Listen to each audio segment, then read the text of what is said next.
Now, going back to OTAs and through training camp, and obviously you're not seeing much in the regular season, what is the development of Dwayne Haskins? Where is he at right now? How close is he to being ready? And this is not a shot against Case Keenum, and that's not your decision to make, but if Case got hurt, Dwayne's coming in the game. Yeah. Do you think he's ready?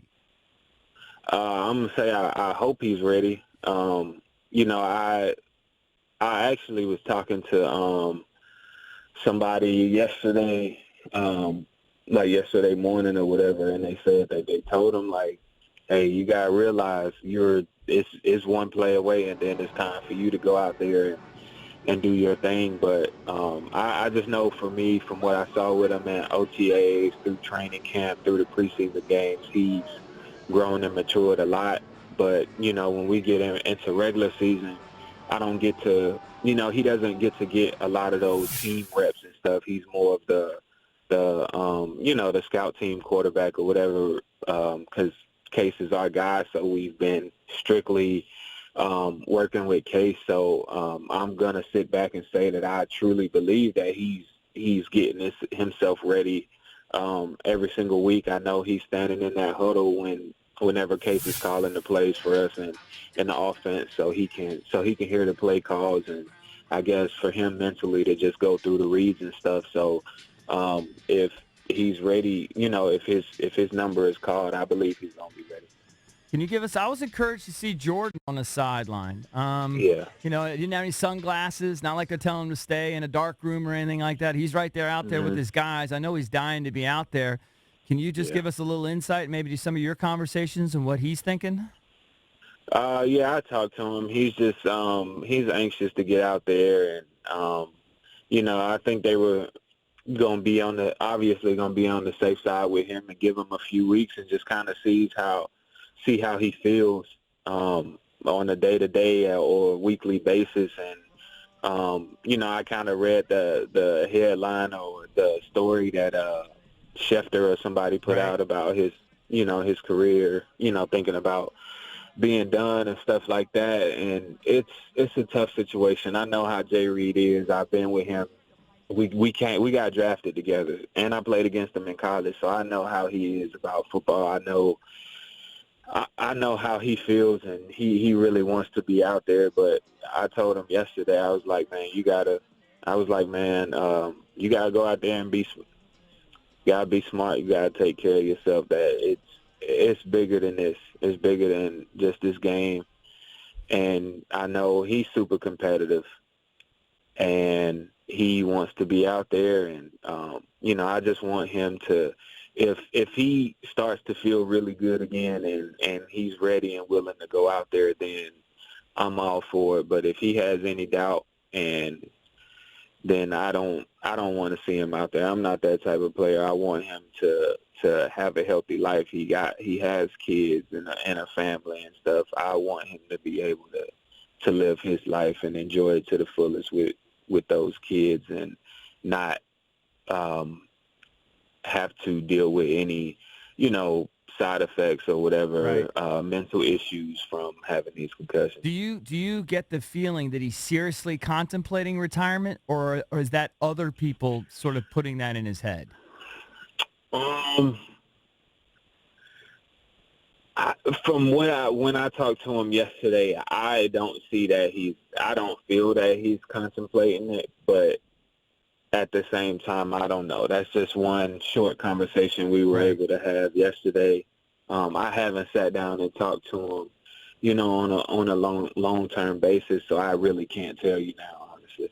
We asked Morgan if he's spoken to Trent. We have to ask you the obligatory question. Have you spoken or texted with Trent? Do you have any anticipation that he might show up? I haven't spoken to him, so I really don't know. Mm-hmm. Is it kind of like out of sight, out of mind? Are you frustrated with him, or? No, I'm not frustrated with him at all. I just I want him to be here, but he has his reasons, and he has, his situation or whatever, his stuff that he has to deal with. So whenever he feels like he wants to or is ready to come back, then I'm just patiently waiting. It seems like, last question for you, Chris, it seems like Jay's coaching for his life. 6 years here. I mean, just the bottom line. They're talking about in the paper that he's safe this week, but that, an anonymous source close to Bruce and these guys say that, he is in danger. Has his demeanor changed in these last few weeks? You've been with him this whole time. Is he still the same guy, or do you notice a heightened sort of sense of urgency?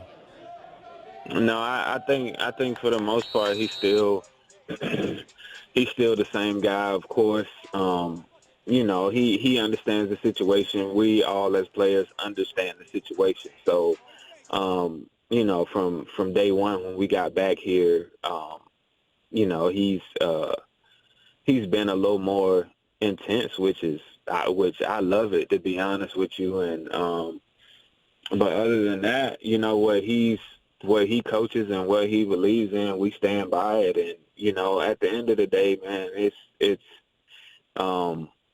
people can kill Jay all they want to. And yes, we can all agree every play call ain't the best, on offense or defense. As running backs, we don't always hit the hole or go where we're supposed to. We don't always run the best routes. As wide receivers, we don't always that's just how it goes. And everything is always put on the coach, but only the players. We go back, we see, okay, we made this mistake, but it all goes back to Jay, and it makes Jay look bad. And I think it's a whole group effort. It's not just the coaches, it's the players too. We're the ones going out there and performing. And I mean, I feel differently for Jay than I think a lot of other people did, because when I got cut my second year, like I wasn't happy about it. And, that's nothing. I mean, obviously every guy's going to be upset about it, but that was something I wasn't happy about. And I sat down with Jay and I talked to him, for a good time. And I know how he feels about me, how I feel about him. And I feel like he was one of the biggest reasons why I was still here. And he's always been 100% with me. And I don't know about everybody else, but he's your guy. Like You I got said, an affinity for him. he's my guy. Right. So I'm gonna do everything I possibly can to make him look good, make this team look good, and that's just how I feel. And that's just the situation that we're in now, and we all understand it. We're not doing good right now, and that's just not his job on the line. It's a lot of it's players' jobs on the line as well. Sure. If we don't turn this thing around, so as a whole group, we just gotta find a way to get this thing back together and turn this around. Because at the end of this season, if we keep going at this pace, it's not going to be good for a whole lot of people.